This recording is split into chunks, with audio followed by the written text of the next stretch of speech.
जैसे आपने पिछले एपिसोड में देखा कि एस का ग्रेंजर चार्जर पे एरियल यूज करता है, चार्जर मैक्स लाइटनिंग, और उसके बाद ग्रेंजर मैक्स लाइटनिंग को डबल टीम यूज कर डॉज करता है। अब आगे ग्रेंजर चार्जर को वाटर शूरिकेन मारता है और उस अटैक की वजह से चार्जर वीक हो जाता है, लेकिन चार्जर तभी मैक्स स्टील स्पाइक यूज करता है और ग्रेंजर उसे डॉज कर नहीं पाता है और ग्रेंजर अपने सेकेंडमैक्स फॉर्म से फिर से अपने नॉर्मल फॉर्म में आ जाता है। एस कहता है ग्रेंजर क्या तुम ठीक हो? एलन का चार्जर ग्रेंजर पर मैक्स लाइटनिंग यूज करता है और तभी ग्रेंजर बॉन्ड इवॉल्व हो गया और ग्रेंजर एक एक करके मैक्स लाइटनिंग को डबल टीम से डॉज कर रहा होता है और ग्रेंजर अभी अपने पावरफुल फॉर्म में आ जाता है और Granger giant water shuriken use करके चार्जर को खत्म कर देता है और एलन कहता है चार्जर ये नहीं हो सकता और एलन एस से हाथ मिलाता है और कहता है तुम्हारे पोकेमॉन बहुत पावरफुल हो गए, मुझे अब और मेहनत करनी है। क्या तुमने पोकेमॉन मास्टर चैंपियनशिप में रजिस्टर किया?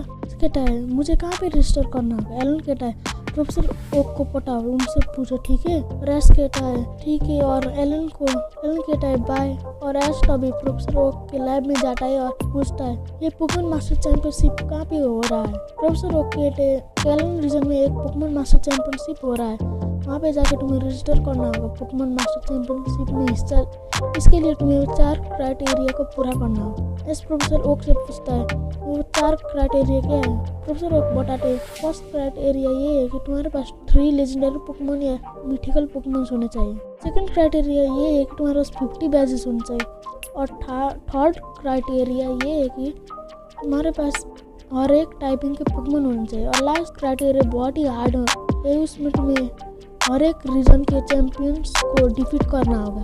अगर तुम ये 4 क्राइटेरिया कंप्लीट कर लेते हो तो तुम्हें पोकेमॉन मास्टर चैंपियनशिप में हिस्सा ले सकते हो, लेकिन तुम्हें वहाँ पे जाने के बाद क्राइटेरिया को पूरा करना होगा जो कि हर एक ट्रेन के लिए अलग अलग होता है। ऐसे सुनकर काफ़ी ज़्यादा एक्साइटेड हो जाता है, इसलिए ये सारे टास्क कंप्लीट करने के लिए निकल जाता है।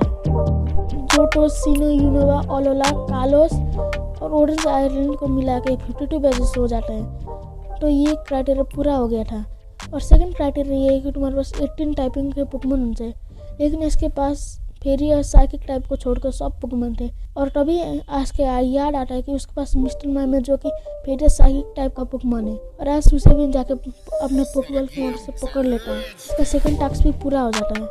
टास्क ये है कि उसे सारे रीजन के चैंपियन को डिफीट करना है, लेकिन एस ने ऑलमोस्ट सारे चैंपियंस को डिफीट किया था, सिर्फ 3 रीजन के चैंपियन को छोड़कर, जो कि canto champion, Johto champion, lens और कालोस चैंपियन डायन था। अब क्योंकि एस कोलार रीजन में था तो कैलोस रीजन उसके बहुत पास था, तो एस कैलोस रीजन में ट्रैवल करता है। अपने जर्नी के बीच में वो वेट होता है जहाँ पे रास्ता भूल जाता है, वहाँ पे वो फंस चुका था। वहाँ पे काफ़ी सारे हॉन्डूम एस पे अटैक कर लेते हैं और उसके बाद तभी एक पोकेमॉन आता है एस को बचाता है। वो पोकेमॉन और कोई नहीं था, वो कि ग्रेंजर था। वो एस के पोकेबॉल से निकल के हॉन्डूम को हरा देता है। उन्हें ग्रेंजर को थैंक यू कहता है और एस अपने जर्नी के आगे बढ़ता है, से मिल जाता है।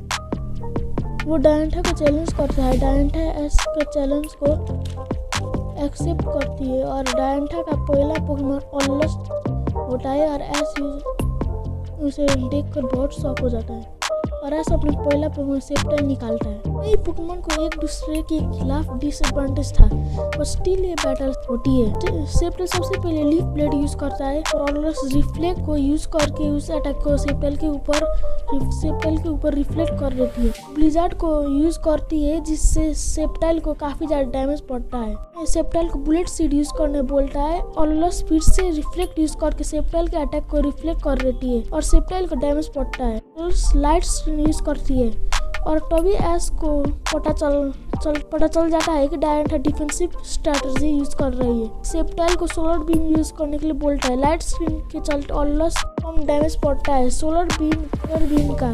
फिर वो ब्लिजार्ड को यूज करके सेप्टाइल को डिफीट कर देती है। डायंठा की स्ट्रेटजी समझ नहीं आ रही थी क्योंकि वो पोकेमॉन से बिना बात किए उनसे ऑर्डर दे रही थी। सोर्स से कनेक्ट होने के लिए एस अपने इन्फॉर्नेप को भेजता है। यहाँ पे ऑलस को डिसएडवांटेज था, तभी एस इन्फॉर्नेप को फ्लेम थ्रोअर यूज करने के लिए बोलता है जिसको अगेन ऑलस रिफ्लेक्ट कर देती है। सोचता है इसको कैसे डिफीट करा जाए।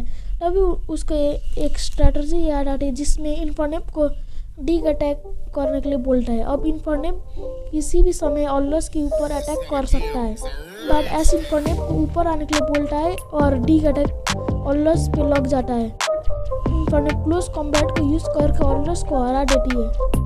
को एस की स्ट्रैटेजी बहुत पसंद आती है और डायंथा को सेकंड पोकेमॉन हॉलचा था, और तभी एस का इन्फर्नेप ब्लेज किक यूज करता है और हॉलचा फ्लाइंग प्रेस यूज करता है। इसकी वजह से एक बड़ा धमाका होता है और दोनों पोकेमॉन डिफीट हो जाते हैं। अब दोनों के पास एक एक पोकेमॉन बचे होते हैं। चार्जर को बेचता है और डायंथा बोलती है ये चार्जर दूसरे चार्जर से बहुत स्ट्रांग लग रहा है, लगता है तुमने इसे बहुत अच्छी ट्रेनिंग दी है। बोलता है हाँ, और मेरा चार्जर पोकेमॉन वर्ल्ड का सबसे स्ट्रॉन्गेस्ट चार्जर बनना चाहता है। अभी और स्ट्रॉन्ग और पावरफुल होगा तो जब मैं इसे मेगा इवॉल्व करूँगा। ये ऐसा अपना मेगा रिंग निकाल के एस को चार्जर को मेगा चार्जर एक्स में इवॉल्व कर देता है और डायंथा अपने नेक्स्ट पोकेमॉन के तौर पे ट्राइनेटॉर को बुलाती है।